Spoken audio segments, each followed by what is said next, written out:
The third New Japan pay-per-view of the year is here, the New Beginning in Osaka. And for my money, I think it is the best pay-per-view New Japan has pushed out this year. And if we were looking at 2024 and I said this is the best New Japan pay-per-view of the year, it wouldn't necessarily have been a huge compliment because the output overall last year wasn't great. Or I should say it wasn't consistently great. It had some definite high points on each show, but couldn't really follow that throughout the entirety of the card. But this was a very consistently great show, and it's coming off of the string of a couple of great shows. Wrestle Kingdom and Wrestle Dynasty raved reviews, people liked a lot, but there was still stuff on the shows to really dislike. This show, nothing to dislike. It was very good throughout, hitting points of greatness on several nights throughout the year, and we definitely have some match of the year contenders.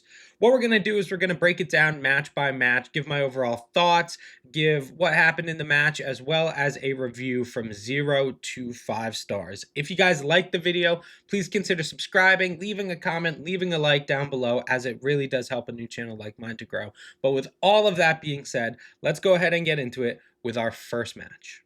So the first match on the card was Hiroshi Tanahashi versus Togi Makabe, and this is probably the one I have the least to say about. It was the lowest point on the card, but it's just another one of those Tanahashi matches in his retirement year where he's just going out facing a lot of people from his past that he's faced before in like 5 to 8 minute matches, hitting a lot of the big moves, a lot of the old classics, just to get the crowd going on sort of a warm high note. In terms of action, nothing to really hit on in this match, nothing outside of just the real basics that you associate with these two guys. So I gave it 2 out of 5 stars. Next, we are looking at Shingo Takagi versus Drilla Maloney, and I really liked this match. It wasn't great. It was just a very good match that is sort of an opener on a New Japan pay-per-view. But I thought it had a very distinct purpose, which is Drilla Maloney is moving out of the junior tag division and moving into the heavyweight division. And we need to have sort of a match to really push him into the leagues quickly, to show that not only in kayfabe can he be a contender to some of the bigger titles and bigger prizes in the division, but also outside of kayfabe show that Drilla has the skill in the ring to match up to some of the top tier talent in the heavyweight division. And I think both purposes were served in this match. Both goals were accomplished. I think that Drilla looked pretty good in the match. Nothing really blow away great. His offense was usually pretty good. I feel like sometimes it sort of went a little bit over the edge where it almost got comical with how much he was trying to be this tough guy, gritting his teeth, throwing faces, yelling at the audience. I thought it was a little bit overdone sometimes, but maybe that's just because he's trying to supplant himself as one of the mainstays of this division. I feel like it brought him in a big way, and I thought Shingo looked great in this match. It's nice to see that he is a guy who they have confidence in to be able to get new stars over, and that is sort of the role he's going to be playing for the next few years, I envision. I think that it did a good job saying, here's Drilla, here's what he's going to do. He's probably entering the New Japan Cup. I'd imagine he's going to be in the G1 this year. I would assume Shingo and Drilla will be placed in the same block in the G1, and they'll run this match back as sort of a way to say, oh, look how far Drilla has come in only 6 months in the heavyweight division, or however long it will have been. So nothing blow away great, but a purpose serving match that served all of its purposes very well. I give it 3.5 out of 5 stars. Next on the card, we had Shota Umino taking on the Great Okan. And when I saw this match graphic for the first time, I thought, what are you doing? Like, New Japan is clearly trying to make a star out of Shota Umino. And I feel like they're just taking the wrong step with him every turn because he's sort of being labeled as this guy who's a little bit boring and can't really go with the top people in the division like Zach or Yoda or David or Shingo or whoever you're going to put in that top tier of New Japan talent at the moment. He doesn't really fall into that tier. So what we need to be doing is putting him with opponents who will bring greatness out of him and really allow him to shine as a single star. And Great Okan isn't one of those guys. Great Okan can have very good matches, but they're rare. I would say a lot of the time he is a more boring wrestler. I think just a lot of his moves are more methodical. His pacing is a little bit slower, which can work when you're going against Zack Sabre Jr. and you can have a more technical match, or if you're going against a junior heavyweight and you can juxtapose the two styles.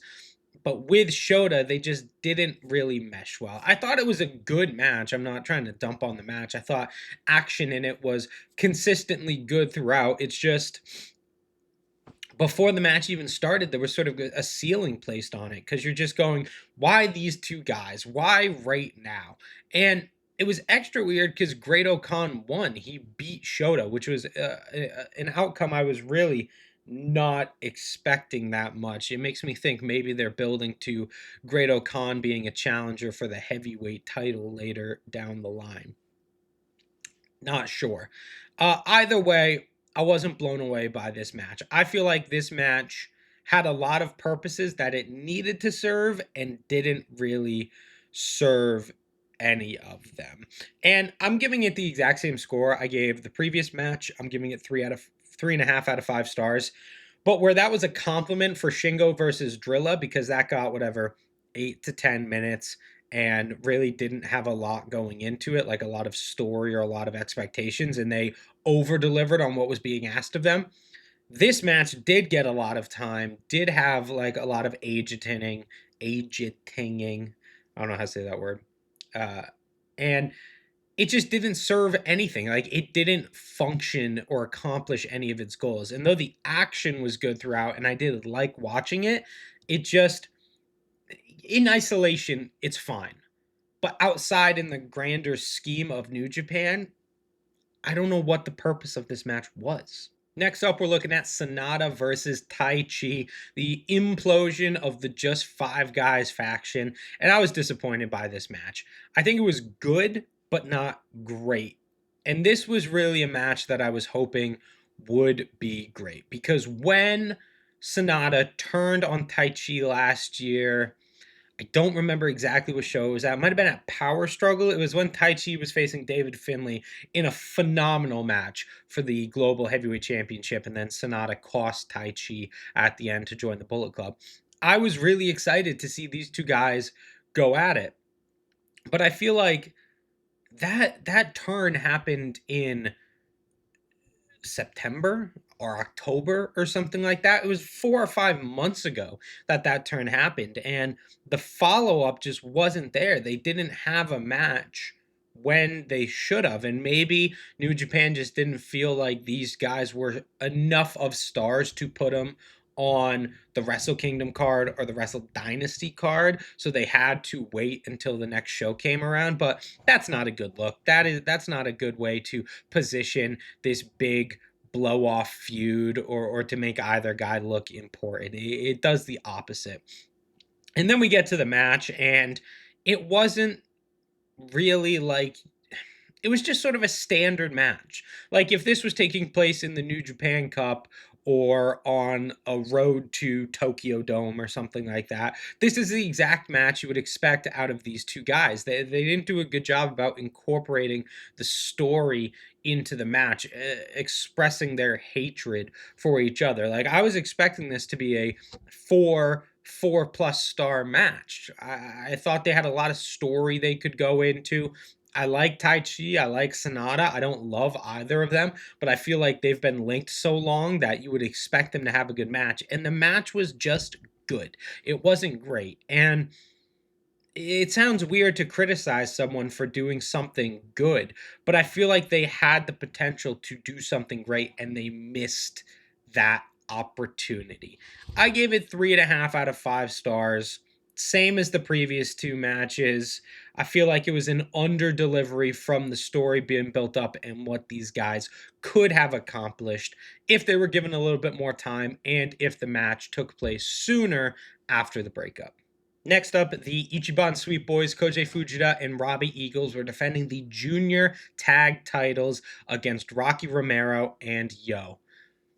I don't really have a ton to say on this match. It was definitely better than any match that had previously come on the card. It was quicker paced action, a lot of fun sequences on it, and just a lot of different moving dynamic parts that a lot of the other matches didn't really have. I don't take Rocky Romero and Yo seriously as challengers, the Chaos faction as a whole. I just don't really care about at the minute because it doesn't have a ton of star power in it, and it just sort of feels like a hodgepodge of guys.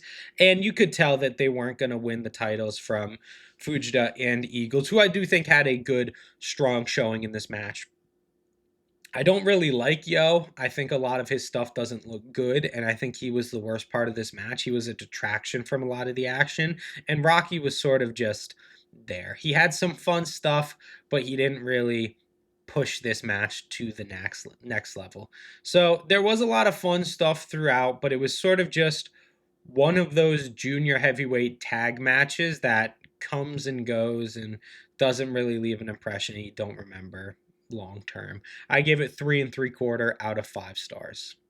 Next, Konosuke Takeshita was defending the open weight title against Boltin Oleg, and if you saw the G1 Climax, you know these guys can really catch lightning in a bottle and have a great match. Boltin Oleg overall is not a great wrestler. He's able to have fun matches rather than good matches. His performance in the G1 last year was nothing to shake a stick at, except when he matched up against Takeshita. These guys just have that sort of innate chemistry that you can't build. They just naturally work together phenomenally. And this was another exhibition of it. I feel like it was better than their G1 match. I feel like they just took that little extra step. Now it's for a championship, and they had those few extra near falls at the end to really suck the crowd into what was going on. I thought the action was absolutely phenomenal throughout. And what I like about these matches, Bolton versus Takeshita, is it's not a carry job from Takeshita like you would expect. Takeshita, obviously one of the best wrestlers on the planet today, can have great matches with absolutely everyone, but Bolton really comes alive in these matches, and he's really able to hold his own. And maybe that is just Takeshita being able to mask what he is doing in these matches, but I don't think it is. I think that Bolton just sees these opportunities to have great matches and goes for it with 100% of what he got. And it works. It always works. This was a phenomenal match. It was, apart from one other match, which I'll talk about later, the best match on the card for me. Definitely something I will go back and rewatch probably towards the end of the year when I'm doing my best New Japan matches of the year list. I gave it 4.5 out of 5 stars. And now it is time to bring the energy way down because Tetsuya Naito is coming out. He is teaming with Hiromu Takahashi to take on the Young Bucks for the IWGP Heavyweight Tag titles. An all right match. When you have Naito in there, you can't really expect a whole lot better than this. One thing I will give to this match's credit is they had Naito on the outside for a long time. Most of the offense in the match was the Bucks going up against Takahashi, which I feel was the correct decision. But you ended up strapping up Naito. You gave him and Hiromu the titles. So that means we're going to have to see a lot more of Naito just having these bad tag matches. And this wasn't a bad tag match because the Bucks were in there, so they were able to carry it. But it didn't make me excited to see Hiromu and Naito go on this tag run like I would have been 5 years ago, even when both guys were operating at a much higher level. Maybe not Hiromu, he's still very good, but obviously not as good as he was. And Naito is just the shell of his former self as a competitor. So I'm not excited for the future. This match in isolation was good on its own, but really nothing home to write about. You're not going to remember this match at all. And it sort of went, oh man, why did the Bucks have the title at all? Why did they win them at Wrestle Dynasty just to lose them a couple months later and not have this really good run with them where they're sort of reestablishing themselves as a great tag team? Now we're just giving them to Naito and Takahashi. It just felt like a weird booking decision, and really, I'm not excited for the future of these titles at all. 3.5 out of 5 stars. Tag match out of the way, we are into really good stuff for the rest of the card, because next we are looking at the Global Heavyweight Championship match of Yota Tsuji versus Gabe Kidd. And I really, really like this match, but I'm definitely one of the low guys on it. On Cage Match, I see Meltzer gave this match 5 stars, and it has above a 9 rating. It's got like a 9.1 rating from users on Cage Match. So a lot of people really loved this match. And while I was a fan of it, I didn't love it. I feel like there was some things in this match which I really could have left behind, mostly coming from Gabe Kidd. And I don't like saying that because I love Gabe Kidd. Gabe Kidd is one of my favorite wrestlers on the planet right now. And it's so great to see him finally get to be pushed into this main event scene like he has been this year after the match with Kenny Omega. But in this match, he did not work for me. He was being a little too cartoonish with his mannerisms. His firing up, yelling at Yoda, yelling at the crowd in Japanese, pulling these faces where he's just wide-eyed, gritting his teeth, yelling in sort of aggressive fury. It just didn't work. It was so over the top and completely pulled me out. It it didn't work for 2 reasons. One, I didn't believe it was real. It seemed like someone putting a character on in front of me, so I couldn't be sucked into the action or the fiction of the kayfabe which they were attempting to build. And also, it was sort of cringe. Like whenever people are trying really hard to be tough, to be macho guys, and it comes off as phony, it's just the most cringe inducing thing you could possibly have. And I don't want to cringe at Gabe Kidd. I love Gabe Kidd. I want him to be a badass because I have seen him be a badass in the past. He was against Kenny earlier this year, Shingo in the G1 Climax last year. The numerous things you can point to show Gabe Kidd has the qualities of a badass. He just didn't display them in this match for me. I thought Yota Tsuji looked awesome. He always looks awesome. Once again, one of my favorite wrestlers on planet Earth today. And I love Yoda because he always gets it right. Every single performance of his is exactly what it needs to be. He always finds such a perfect way of marrying up his character to the character of the guy who he's wrestling. So he matched Gabe Kidd's aggression, his striking 100% perfectly. It's just Gabe that was too over the top for me. I wouldn't have given this match 5 stars, even if Gabe Kidd's mannerisms weren't over the top. I would say it's about a 4.5, 4.25 match. But because that sort of disconnect for me existed throughout the entirety of the match, where I couldn't really take it seriously, couldn't get invested in it, it dropped it down significantly for me. I gave it 4 out of 5 stars. Our main event for the IWGP Heavyweight Championship. Easily, in my opinion, the best match on the card, the highest rated match on Cage Match from this card. And even though Meltzer gave it a 1/4 star lower, I think it easily outshines anything else. And it is a match that I will say straight up off the top, I am giving a full 5-star rating to. That is Zack Sabre Jr. losing the heavyweight title to Hiroki Goto. If you've watched my Wrestle Kingdom review from this year, you know when guys that I love and have investment in get those big moments, it fills me with joy. It was with El Phantasmo in the TV title match at Wrestle Kingdom. I gave that match way higher of a rating than it had any right to be because Phantasmo won. And this match maybe is in the same category. Maybe I'm giving it a little bit too much credit and I'm going a little bit overboard on the rating because Goto won and I love Hiroki Goto so much. But I don't think that's necessarily the case because I think this was phenomenal action throughout. Let's start with the moment. Let's start with Goto winning the title. He won the G1 Climax all the way back in, I think, 2008, and he just continuously failed over the next decade and a half to really cinch the heavyweight title. He had opportunities against Tanahashi and Okada and a couple different people. Those are the two I remember off the top of my head. And he failed every time. But he's one of those guys who's so ingrained in the hearts of the audience because he is sort of that perennial loser who always gets so close and always has the audience behind him, but just can never quite get there. But that's not because he's not incredible. The fans support him because he is a great wrestler and he does have great matches. So getting him to see in this latter part of his career finally reach the top of the mountain and become champion, it was so great to see. And I think it sort of elevates Goto now, where before he was sort of a mid card act as a part of Bishamon teaming with Yoshihashi. He was in the tag division whenever he was in the G1 Climax. No one ever really took him seriously to win in latter years.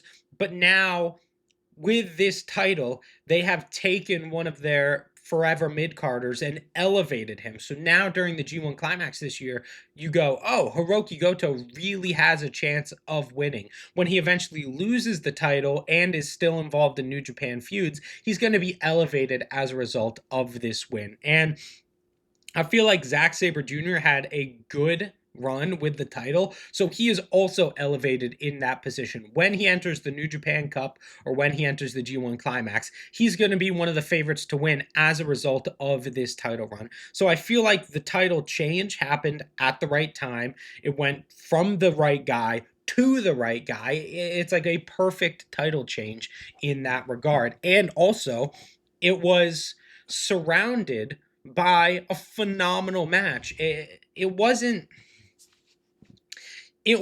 the classic New Japan match you would expect. In that, I mean, it didn't go 40 minutes.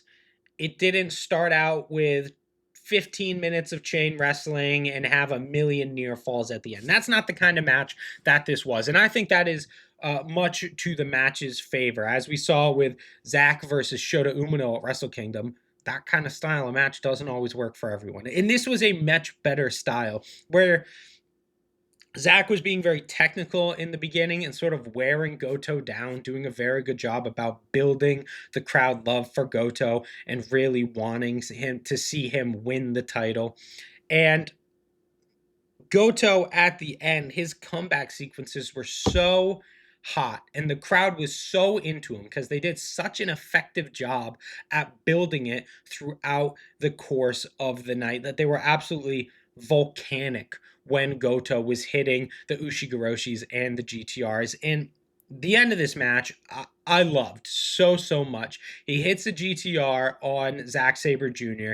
and like holds him there, almost like holds his head against his knee to pick him up for another one and win the title. I thought it was a great finish and really an outcome that surprised me. I did not think Hiroki Goto was going to win this title.